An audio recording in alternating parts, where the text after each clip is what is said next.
تحصیل ناظم ګور ایوب خان زنګ سره موجود دی او د دې نه مخکې به د پښتو یو شعر هم دی خو په لنډو الفاظو کې به دا ووایم څه د ناظم صاحب بې وفایي او څه زمونږ د دوی نه لرېوالی چې دی هغه و ناظم صاحب ډېره موده بعد زمونږ میډیا تنګ تاسو ته هرکلی وایو په خیر حسین باچا شکریه دا نشوالي مسټیک چې و د هغې ګیلې به کوو خو دا راته ووایه چې مونږ بحث وکړو ستاسو د ټي ایم ای چې کوم حدود دي تاسو چې کومه زیبرا نشانونه ورکړي دي او کوم تاسو خپل حدود د دوکانونو مخې ته تیر کړي دي د هغې نه دېخوا ګاړۍ ولاړې دي سوزکي ولاړ دي دغه ټیکس څوک اخلي په دې کې څوک ککړ بسم الله الرحمن الرحیم سهیل باچا چې ټي ایم ای څه قسمه ټیکس په دې واغست مال صرف چیټ راوړی چېرې دې پلاني نه یا دغه سړي نوم مال راوړی او د زمانه په دې اداره کې پاتې شو زه په هر قسمه چې ستاسو سره به زه شیر کوم تعاون به راسره کوم بل سهیل باچا تو د فوټپات نه اخواته خو یو طرف مونږ پارکینګ پرېښی دی ما یو پېره بورډونو د نو پارکینګ جوړ کړه هغه خلکو وتښتول بیا مې اوس د نو پارکینګ بورډونه جوړ کړي په ستنو د الکتریک ستنو په ټلیفون په ستنو مې ورته ولګول اوس مې د نور قسمه د ان ایچ ای چې کوم اصل بورډونه دي د هغې اډر مې ورکړی دی هغه بورډونه به د نور پارکینګ دا یو سیټ چې دی دا مونږ لکه نو پارکینګ کړی دی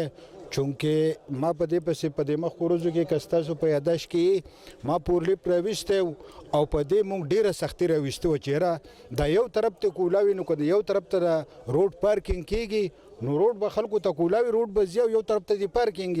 خو چونکې بار بار زمونږ چې زما ایله نظر هوړي زه انسان یم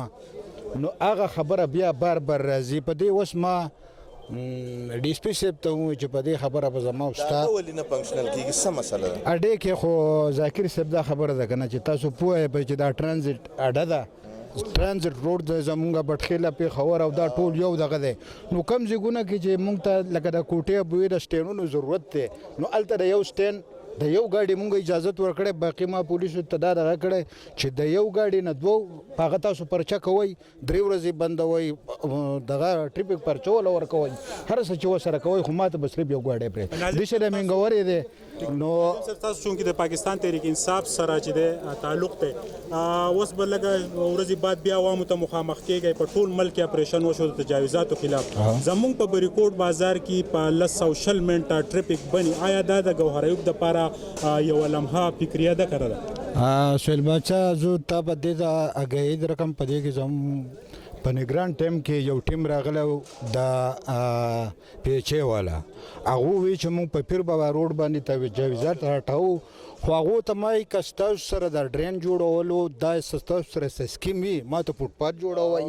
ډرینګ اچوئ نو بیا تاسو وکئ خو که تاسو ما ته صرف دوکانونه ورانوئ نو دا ما ته نه ده منظوره اوس ما نالۍ ورکړي دي دواړه طرف ته اوس په موږ تجاوزات هنر کوو او هغه نالۍ به ورته وکوو نو چې نالۍ خپل ځای ته ورسي سهیل باچا تاسو په دې پوه یئ که زه تجاوزات لرې کوم خو چې نالۍ په هغه خپل ځای د هغې ما ته څه پیدا نشته ګوهر ایوب خان دا راته ووایه چې ستاسو یوه ناکامي تاسو ته ښیم سلاټر هاوس تر اوسه پورې جوړ نه شو کم چې تاسو دلته د لیټرینونو د بهر نه چې کم خلک راځي د هغې دپاره پراپر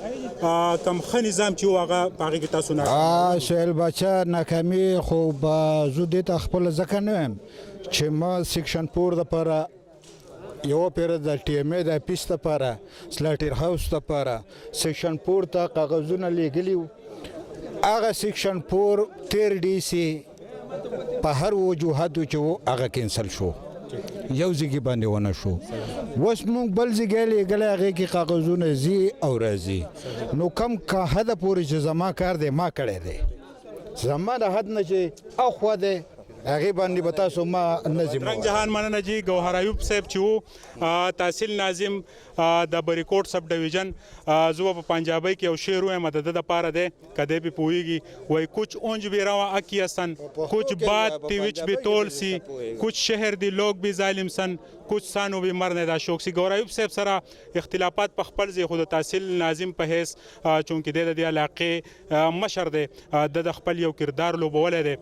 کوشش به کوو چې د سره اختلافات چې دی هغه راغونډ کړو او په اخرني وخت کې د سب ډویژن بریکوټ خدمت وکړو د کیمرامین عزت حسین سره سهیل باچا بریکوټ